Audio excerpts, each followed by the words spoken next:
என் வார்த்தைகளை நீங்கள் தொடர்ந்து கடைபிடித்து வந்தால்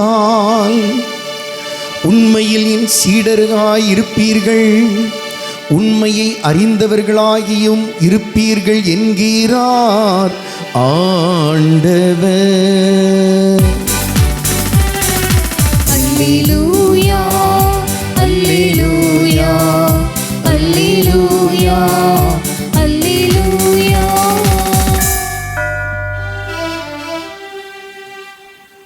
ஆண்டவர் உங்களோடு இருப்பாராக.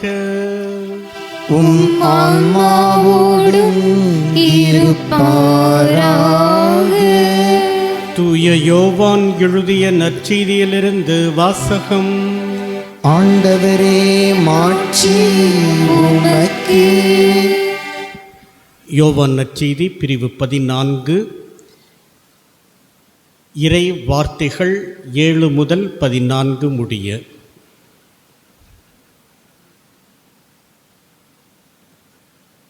இயேசு தமது சீடர்களை நோக்கி கூறியது: நீங்கள் என்னை அறிந்திருந்தால் என் தந்தையையும் அறிந்திருப்பீர்கள். இது முதல் நீங்கள் தந்தையை அறிந்திருக்கிறீர்கள், அவரை கண்டும் இருக்கிறீர்கள் என்றார். அப்போது பிலிப்பு அவரிடம், ஆண்டவரே, தந்தையை எங்களுக்கு காட்டும், அதுவே போதும் என்றார். இயேசு அவரிடம் கூறியது: பிலிப்பே, இவ்வளவு காலம் நான் உங்களோடு இருந்தும் நீ என்னை அறிந்து கொள்ளவில்லையா? என்னை காண்பது தந்தையை காண்பது ஆகும். அப்படி இருக்க தந்தையை எங்களுக்கு காட்டும் என்று நீ எப்படி கேட்கலாம்? நான் தந்தையினுள்ளும் தந்தை என்னுள்ளும் இருப்பதை நீ நம்புவதில்லையா? நான் உங்களுக்கு கூறியவற்றை நானாக கூறவில்லை, என்னுள் இருந்து கொண்டு செயலாற்றுபவர் தந்தையே. நான் தந்தையுள் இருக்கிறேன், தந்தை என்னுள் இருக்கிறார். நான் சொல்வதை நம்புங்கள். என் வார்த்தையின் பொருட்டு நம்பாவிட்டால் என் செயல்களின் பொருட்டாவது நம்புங்கள். நான் செய்யும் செயல்களை என்னிடம் நம்பிக்கை கொள்ளுபவரும் செய்வார். ஏன், அவற்றை விட பெரியவற்றையும் செய்வார். ஏனெனில் நான் தந்தையிடம் போகிறேன் என உறுதியாக உங்களுக்கு சொல்லுகிறேன். நீங்கள் என் பெயரால் கேட்பதையெல்லாம் நான் செய்வேன். இவ்வாறு தந்தை மகன் வழியாய் மாட்சி பெறுவார். நீங்கள் என் பெயரால் எதை கேட்டாலும் செய்வேன் என்றார். இது கிறிஸ்து நமக்கு இன்று வழங்கும் உயிர் தரும் நற்செய்தி. கிறிஸ்துவே உமக்கு புகழ்.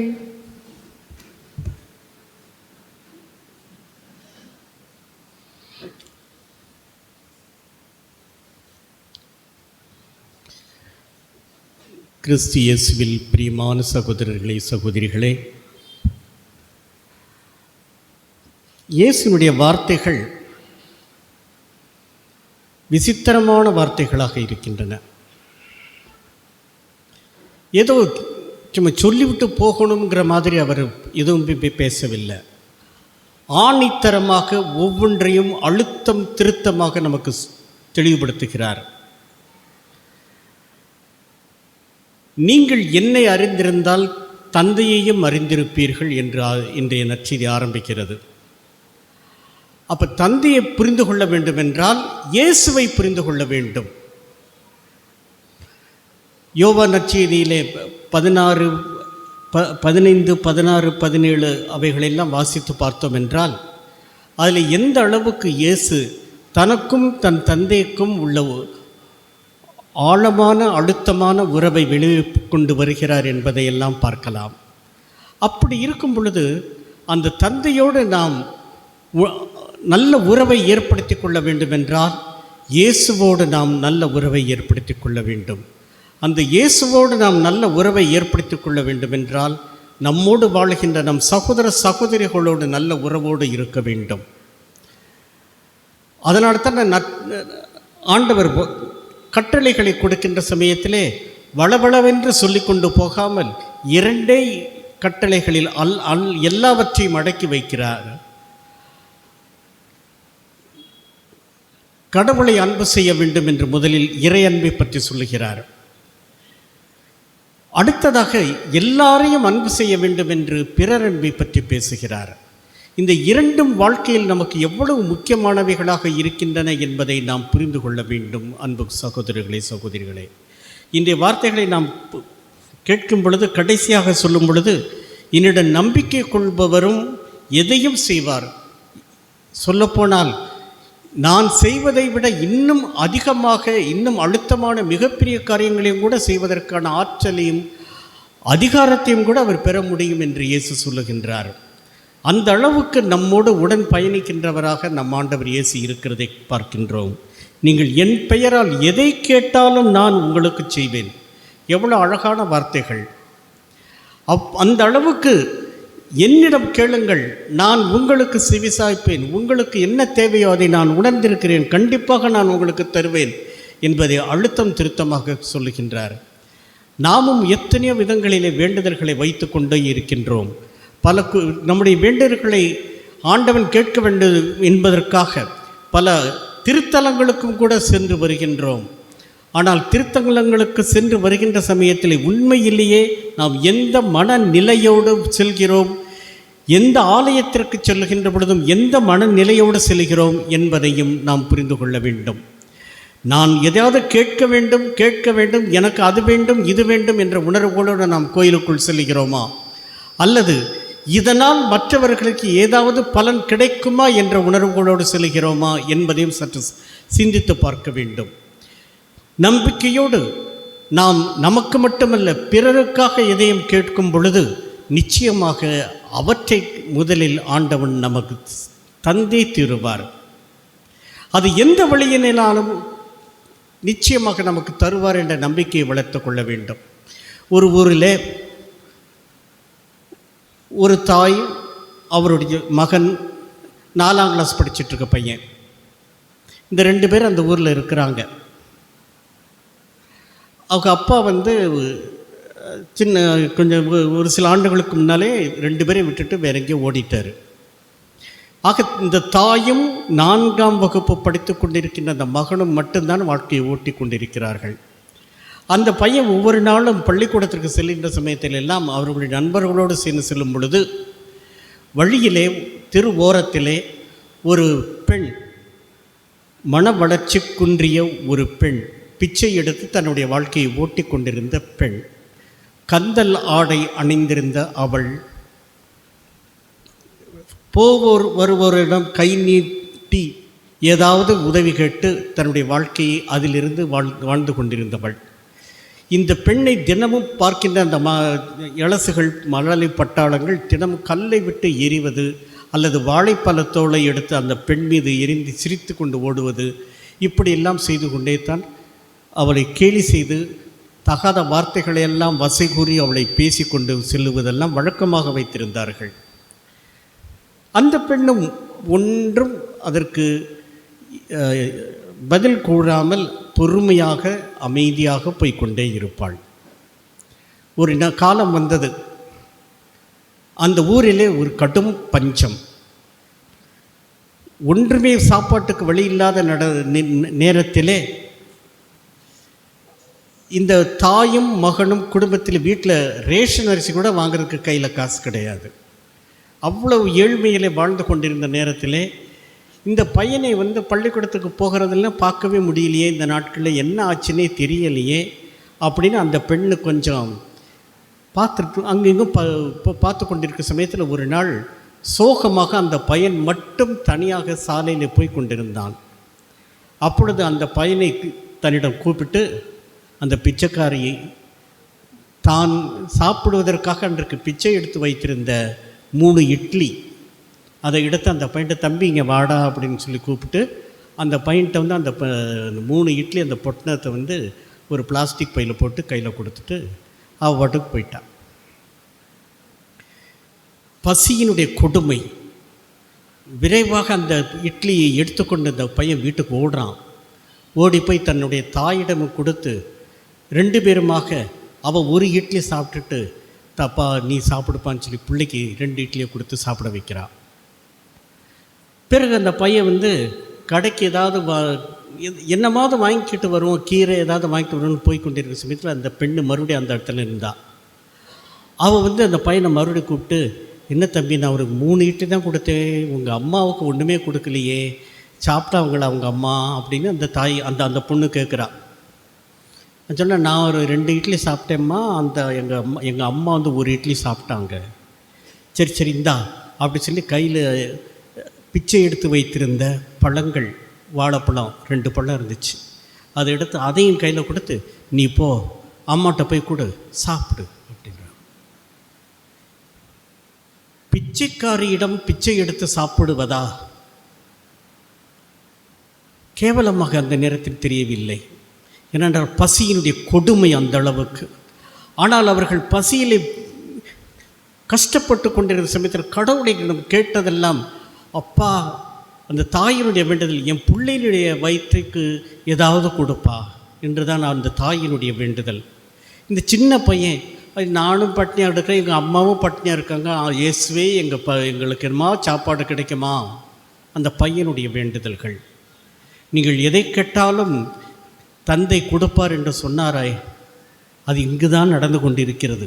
சகோதரர்களே, சகோதரிகளே, அன்றிலிருந்து தினமும் அவள் பிச்சை எடுத்து, அந்த மனநலம் குன்றியவள் தினமும் பிச்சை எடுத்து தன்னுடைய வயிற்றை நிரப்பினாலோ இல்லையோ, இந்த 2 பேரும் பசியால் வாடிக்கொண்டிருக்கிறார்களே, அவர்களது வயிற்று பசியை போக்க வேண்டும் என்பதற்காக என்ன செய்ய வேண்டுமோ செய்கிறாள்.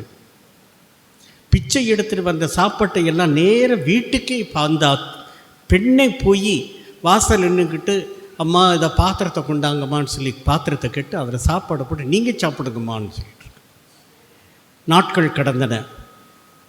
அந்த பிச்சை எடுத்து கொண்டிருந்த பெண்ணை, வாமா வீட்டுக்குள்ளே வாமா, நம்ம 3 பேருமே உட்கார்ந்து சாப்பிடலாம் என்ற அந்த தாய் சொன்னதும், அந்த பிச்சை எடுத்து கொண்டிருந்த மனநிலம் கொன்றிய அந்த பெண்ணுடைய முகத்திலே அவ்வளவு பிரகாசம்.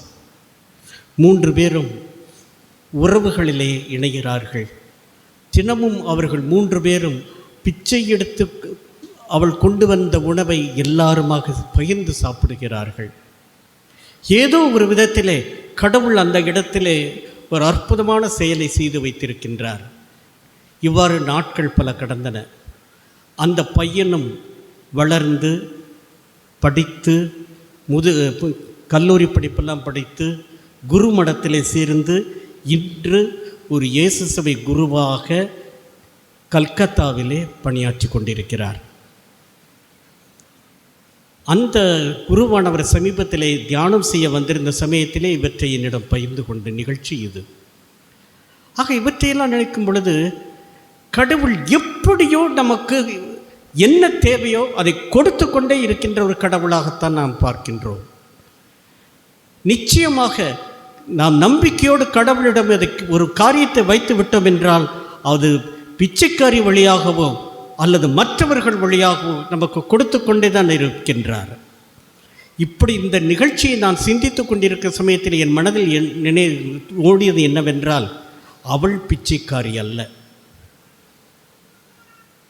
அவள் பிச்சைக்காரி அல்ல, அவள்தான் உண்மையாகவே கடவுள் உருவத்திலே அங்கு நின்ற ஒரு புண்ணியம் செய்த ஒரு தேவதை என்றுதான் சொல்ல மனது வருகிறது.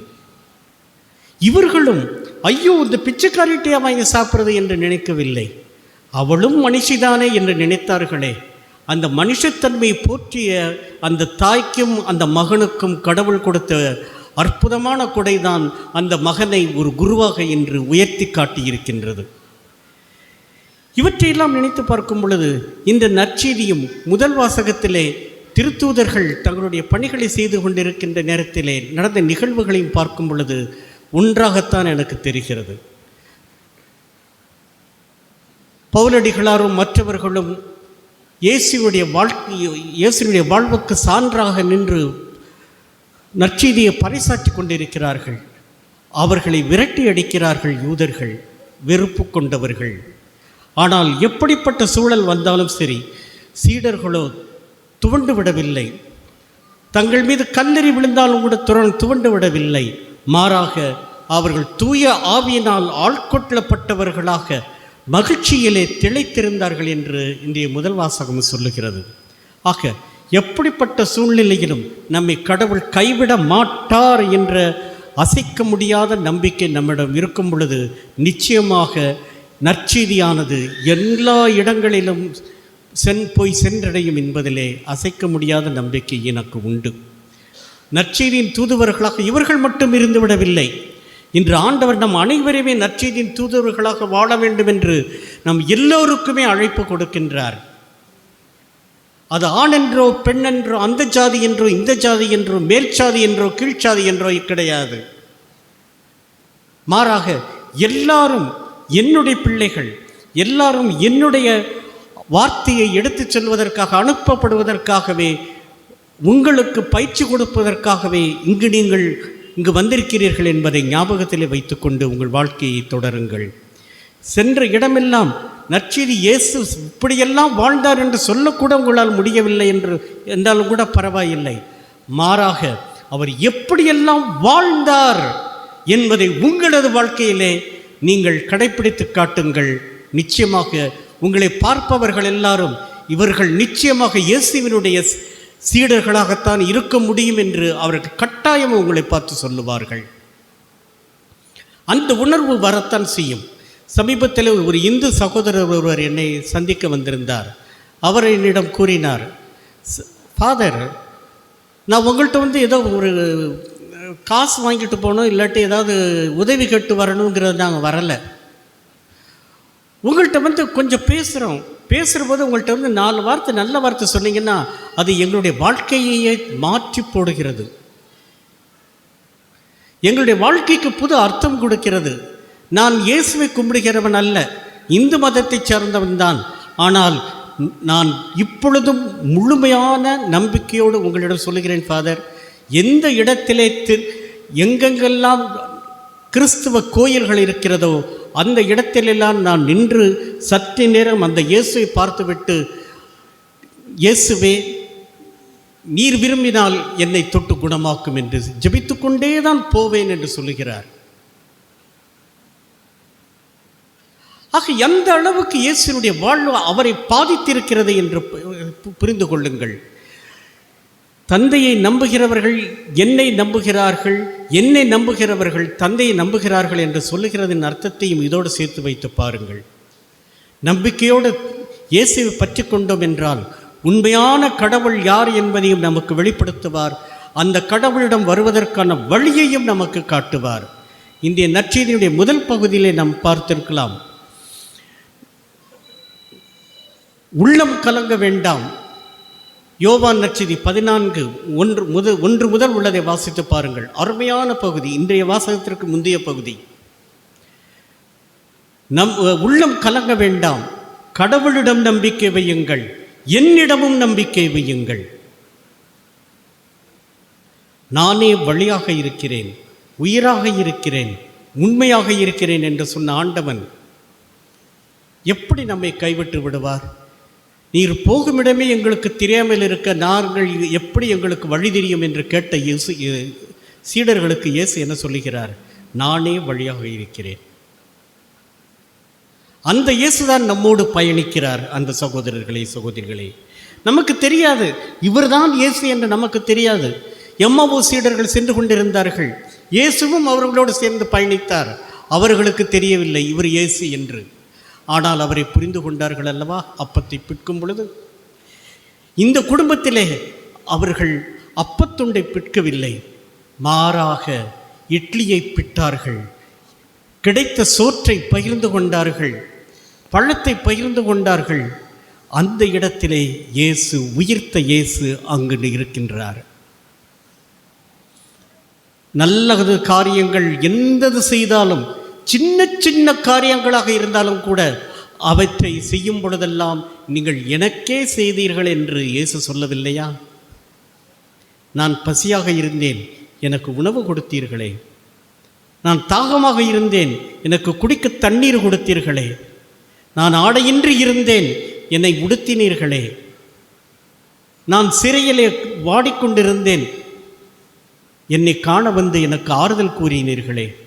இதைவிட நமக்கு வேறு என்ன வார்த்தைகள் வேண்டும்? அன்பு சகோதரர்களே, சகோதரிகளே, சற்று சிந்தித்து பார்ப்போம்.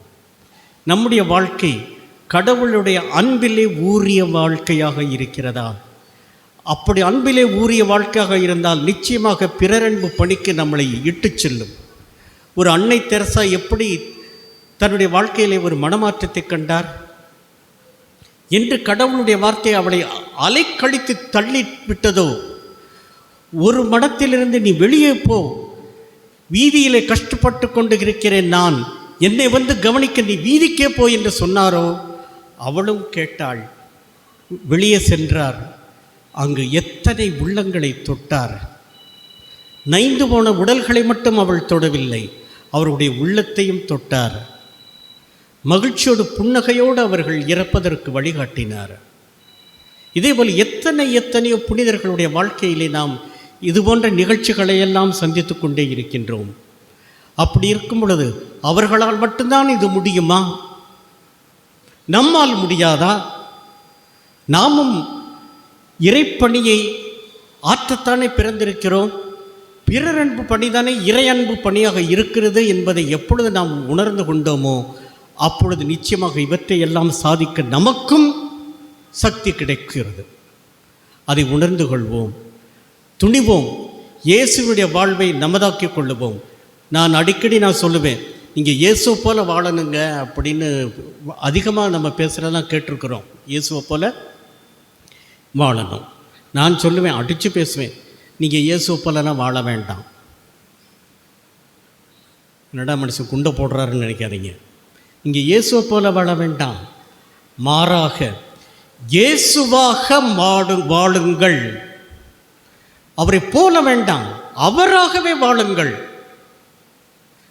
பவுலடிகளார் அதைத்தானே சொல்றாரு, வாழ்வது நான் அல்ல, என்னில், சத்தமா சொல்லுங்க, கிறிஸ்து வாழ்கிறார், என்னில் கிறிஸ்து வாழ்கிறார்.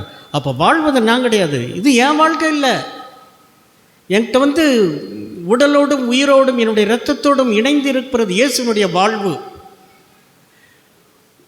மூச்சை உள்ளுக்கு இழுக்கும் பொழுது இயேசுவே என்று மூச்சை உள்ளுக்கு இழுக்கிறேன், வெளியே விடும் பொழுது இயேசுவே என்று மூச்சை வெளியே விடுகிறேன்.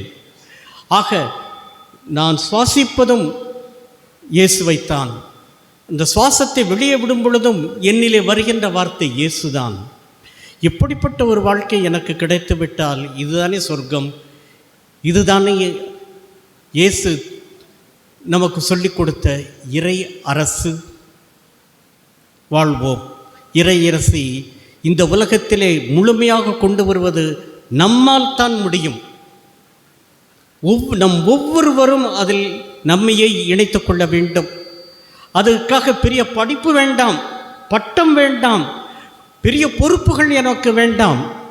மாறாக அன்பு செய்ய கற்றுக்கொள்ளுங்கள், பகைவரையும் அன்பு செய்ய கற்றுக்கொள்ளுங்கள், உங்களை வெறுப்பவர்களையும் அன்பு செய்ய கற்றுக்கொள்ளுங்கள். பவுலடிகளார் ரோமையருக்கு எழுதிய திருமுகத்திலே 12வது அதிகாரத்தில் எடுத்து வாசித்து பாருங்கள். ரோமியருக்கு எழுதிய திருமுகம் 12ஆம் அதிகாரம் 9 முதல் 21 வரை உள்ள வார்த்தைகளை வாசித்து பாருங்கள். உங்களுடைய குடும்ப வாழ்க்கை என்ன என்பதை அழகாக சித்தரித்து காட்டுவார். நாம் எப்படி வாழ வேண்டும், அன்பை எப்படி வாழ்வாக்க வேண்டும் என்பதை அழகாக எடுத்து வைத்து கொண்டு செல்வார். அப்படிப்பட்ட வாழ்க்கையை வாழ்வதற்காகத்தான் நாம் அழைக்கப்பட்டிருக்கின்றோம். வாழ்வோம். நாம் ஒன்றும் சளைத்தவர்கள் அல்ல, தூய ஆவியினால் ஆட்கொள்ளப்பட்டவர்கள் என்பதை மனதிலே வைத்துக்கொண்டு துணிந்து இறங்குவோம், செயலாற்றுவோம். இயேசுவுடைய இறையாட்சி நம்மிலே வளரட்டும். நான் மறு இயேசுவாக இந்த உலகத்திலே, வீதியிலே, என் மக்கள் மத்தியிலே, என் குடும்பத்திலே நான் செல்லும் இடங்களெல்லாம் நான் இயேசுவாக செல்கிறேன் என்பதை மனதிலே சுமந்து கொண்டே செல்லுங்கள். அந்த இயேசு உங்களோடு பேசுவார், உங்கள் வழியாக மற்றவர்களிடம் பேசுவார். நீங்கள் எந்த ஒரு சின்னஞ்சிறிய நற்செயலை புரிந்தாலும் அது இயேசுவுக்காகவே செய்த செயல் என்பதை நீங்கள் அப்பொழுது புரிந்து கொள்ளுவீர்கள். அப்படிப்பட்ட வாழ்க்கையை வாழ்வதற்கு ஆண்டவனுடைய ஆசிரியர் வேண்டுவோம்.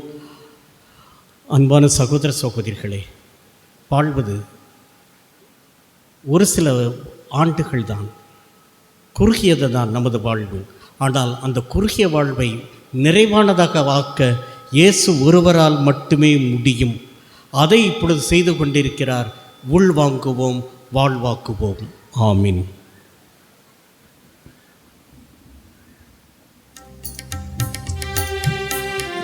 என்னிடத்தில் ஒன்றுமில்லை, உன்னிடத்தில் என்னை கொடுத்தீர். பொன்னும் பொருளும் இல்லை, என்னிடத்தில் ஒன்றுமில்லை, உன்னிடத்தில் என்னை கொடுத்தேன். சொந்தம் பந்தமும் எல்லாம் நீயே என சொல்லி வந்தி, எந்தையும் என் தாயும் நீ என்றோ, நீயே என்னை ஆளும் மன்னவன் என்றோ. பொன்னும் பொருளும் இல்லை, என்னிடத்தில் ஒன்றுமில்லை, உன்னிடத்தில் என்னை கொடுத்தேன்.